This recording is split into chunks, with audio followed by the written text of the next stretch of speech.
Hello and welcome back to Beyond 50. So for the last year and a half, my Ram 1500 has been completely out of commission.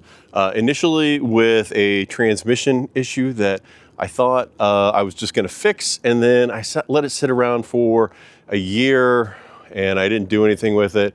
And then I finally got around to planning on fixing it, and it's just been a bunch of troubleshooting problems. So not with the transmission. I haven't even gotten to the transmission yet. So I'm gonna do this video. Should be fairly quick, but I'm gonna explain all the issues I've got with it, what we're troubleshooting, and how I finally made a breakthrough on diagnosing what's going on with it this week, and hopefully we'll have an update on it soon. So let's get into this video.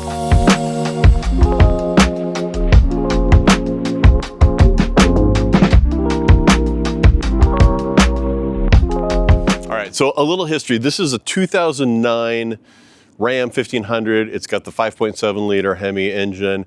I've had it since probably 2011. I think it had around 35,000 miles on it when I bought it in 2011, 2012, somewhere in that time frame. And it's been a great truck. It's been super reliable. It has had a few issues. I had to have the exhaust manifold replaced after maybe 5 years after I had it, due to a leak just causing some ticking sounds. The fuel pump actually went out on it about 3-4 years ago. We'll get into a little bit of that in a little bit. But other than that, it was generally really reliable. I did also have some general electrical issues and some issues with the heating and cooling system on the interior, but engine-wise, it's been really sound. It's got over 200,000 miles on it. I think it's got 202,000 miles on it right now. And I was using this as a daily driver, commuting 60 miles a day for years. I know that's not super efficient. It's not a great commuter truck, but whatever. Until the winter of 2023. And I was driving at home and the transmission went out. There's a problem.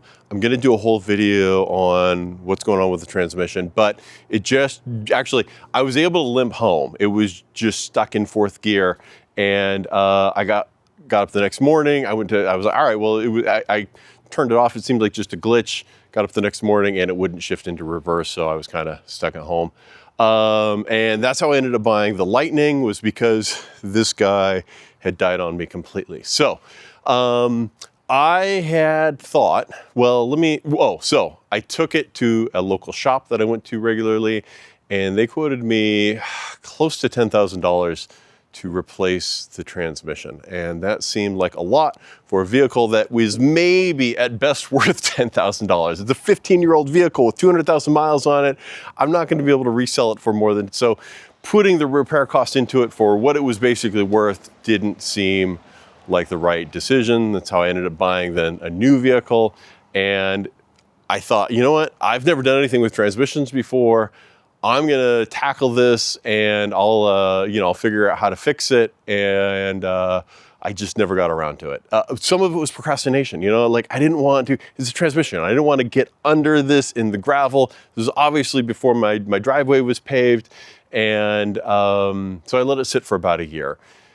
And then this last March, I finally thought, you know what? I'm gonna fix it. I got the parts that I needed to fix it. I pulled it to the other side of the driveway using the Jeep. I winched it over, thinking, you know what? We're gonna start this. And over the year, I would occasionally start it, and the engine ran great. I could start it up, and the engine would run fine, no problems there. And so before I started the work on the transmission, I just let it run for like 30 minutes, and it was low on gas. Little bit of a thing there. Shouldn't have been running it low on gas, but I don't think that actually caused the problem, but it did cause some confusion in my troubleshooting. And I did think maybe hey, maybe it was bad gas or was out of gas. So I put, 5 gallons of new gas into it. Oh, hang on. I didn't actually explain what happened wrong. So before working on the transmission, I let it sit there and idle for maybe 20 minutes. And then I got distracted with some other things. I shut it off, and I wasn't going to be able to get back to it. So I thought, oh, let me just start it up and roll up the windows, because I'd rolled them down to let it air out a little bit, and it wouldn't start up again. It would kind of start, sort of. It really struggled. It was misfiring on all cylinders. It just was not able to run. And so that was weird. So I thought, hey, maybe it's out of gas. I put gas in it, still didn't run. And that was the beginning of now having to troubleshoot this. So let's go into what I did then, troubleshooting this to try and figure out everything that was wrong with it. All right, so we're in the engine bay here, and I'm just gonna talk through my logic and what I was doing, why I was, how I was thinking things were off. So first of all, since it was low on gas and it had gas in it that was a year old, I thought, hey, maybe I've got a fuel problem. Maybe my fuel injectors are clogged. Maybe that fouled my spark plugs. And so I went ahead and I replaced both the fuel injectors and the spark plugs, and had no effect. It ran exactly the same. I also used an ODBC2 connector to see what codes were coming up. Hang on, let me pause for a second. So, unsponsored promotion. This is the ODBC2 connector that I use. It's called Blue Driver. It just connects to my phone via Bluetooth, and I can read all of the dashboard codes and see anything that is supposedly wrong with the vehicle. Now, there's a bunch of codes that are thrown for, there's a problem with my passenger side mirror or other things, but the only code that I was getting on this for diagnosing it was random misfire on all cylinders. I was actually also getting cylinder 1 misfiring, but that's been a problem with this persistently. I think it might be a bad lifter. If we can fix the overall problem, we'll come back to that someday. But it was just misfiring on all cylinders, and it would start up and then it would slowly stop running, and it really couldn't idle for more than a minute or so. So first steps were replace the spark plugs, replace the fuel injectors, to no avail. And so my friend Josh, I'd posted something about this on Facebook, and my friend Josh that I used to work with said, hey, on my Ford Mustang, I had a similar problem, and I traced it back to, it was a fuel pump didn't have enough pressure. You should get a fuel pressure gauge and see if you had enough pressure. Try and talk a little bit about the fuel pressure gauge and how I hooked it up and why that took a bunch of time. So this isn't the fuel pressure gauge I used initially. This is one that I've bought since then for relatively cheap off Amazon. I think it was like 20 or 30 bucks. But I had rented one from AutoZone, and my first problem was I couldn't get it connected. I actually talked to Josh. I was like, hey, when you got a fuel pressure gauge, how did you connect it? And he's like, oh, there was his fuel rail had just a little nipple on it that he could connect directly to. So right now you can see I've actually got it. This is my fuel line. This is an adapter that I've got in here. That is actually for nitrous injection. If you wanted to do that, I can't even run the engine, let alone inject nitrous. But that allowed me to plug this in. So I had to get that port so that I could connect the fuel injector so that I could test it. And then my initial tests were incorrect. And I think it was actually the pressure gauge that I was using. It was reading somewhere around 40 PSI, and specs should be that it should be around 58. And so I was thinking, oh, it's the fuel pressure. I don't have enough fuel pressure. So figured I'd have to replace the fuel pump. And since the fuel pump had died on this several years before, I kind of suspected like, hey, maybe it is a fuel pump issue. So we went about replacing the fuel pump. That entailed removing the bed of the truck. And that's why it's currently lifted up back here. Let's see if I can get a good view of this. So it's jacked up right now. I've got the tailgate removed. I've got the bumper removed. And honestly, the bed is just sitting in here loosely right now because I have accessed the fuel pump several times since I did that. And I was able to successfully get at the fuel pump. So you don't have to remove the bed to change out the fuel pump on this. It just, honestly, it's actually easier. There's 6 screws to remove the bed. There was a little bit more involved than that, but I think it took me about 20 or 30 minutes to get the bed removed. And then I used the winch on my Jeep as a hoist to the canopy above me here, which probably isn't rated to lift the few hundred pounds of that, but So I don't know that I'd recommend that as best practice, but I went ahead and did it anyway, and it worked great. It let me get at the fuel pump. I still had to drop the fuel tank to get at the pump because it's actually covered by the back of the cab. But I didn't have to drop it completely. I was just sort of needed to drop it a few inches onto some jack stands that I had, and that let me get at it. I was feeling great. I was like, hey, you know what? This is awesome. I got this disconnected. I swapped out the fuel pump. This should fix it because I had low fuel pressure. And I started it up and I still had low fuel pressure and it still didn't run.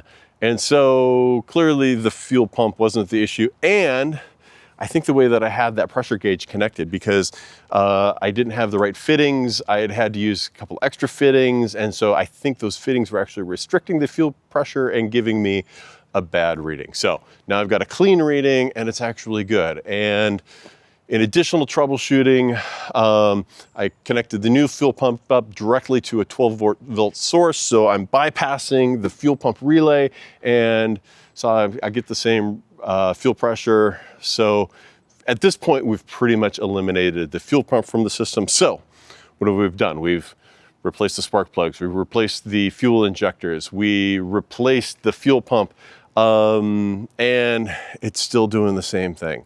So my buddy Alan was over here a couple days ago and we thought, hey, let's just replace your fuel just in case. So we drained the fuel tank, put completely fresh new gas in, and it was still doing the same thing. So doing more the whole time through this, and this has taken months, not working on it every day. I'd kind of work on it and then I'd get frustrated and I'd give it a little bit of time off.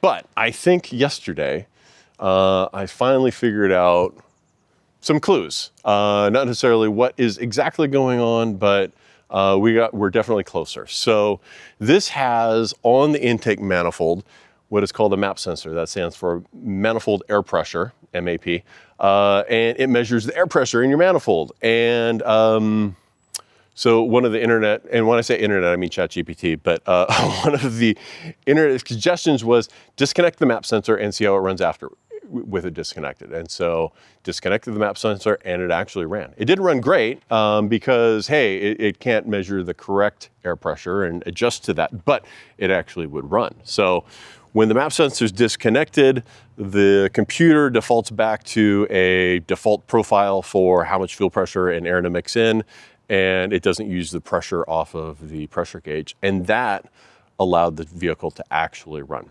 So I thought, hey, maybe it's a bad MAP sensor. Ran to AutoZone, bought a new MAP sensor, stuck it in, and with the new MAP sensor, it still runs like crap. But if I disconnect the MAP sensor, it runs. So that sort of got me down to, this is definitely an issue with air. There's an issue with something, either the evap or the PCV valve or something is allowing extra air into the system. Now, I don't completely understand this yet, but we've sort of troubleshot this down to a limited set of issues that this could be. And now I think we can fix this. So I'm actually leaving for a trip. We're going camping out on the peninsula and I got a big bike ride with my sister tomorrow or on Saturday. So I'm not going to be able to do any more work on this for a few days. In fact, I'll probably post a video about that, another road trip with the Lightning and biking and being out on the peninsula and doing stuff out there. So we'll probably post a video on that. And then I'm gonna come back and figure out how to troubleshoot the rest of this truck, get it finally running, get the engine running. And then once the engine's running, we're gonna see if we can get the transmission running. And then hopefully we'll have an old truck that runs successfully again. So that's where we're at. And if you're interested in this and seeing how we do it, I'll put together, subscribe to the channel. Subscribe to the channel. It helps me out a bunch. Let me keep doing stuff like this, messing around and doing these little DIY projects and trying to figure out how to be a mechanic. I'm not, but I'm trying to figure it out. And you can come along on the journey with me, and that's all I got to say. So thank you for watching. If you watched to this point, thank you very much. And we will see you again very soon while we figure out what's going on with this truck.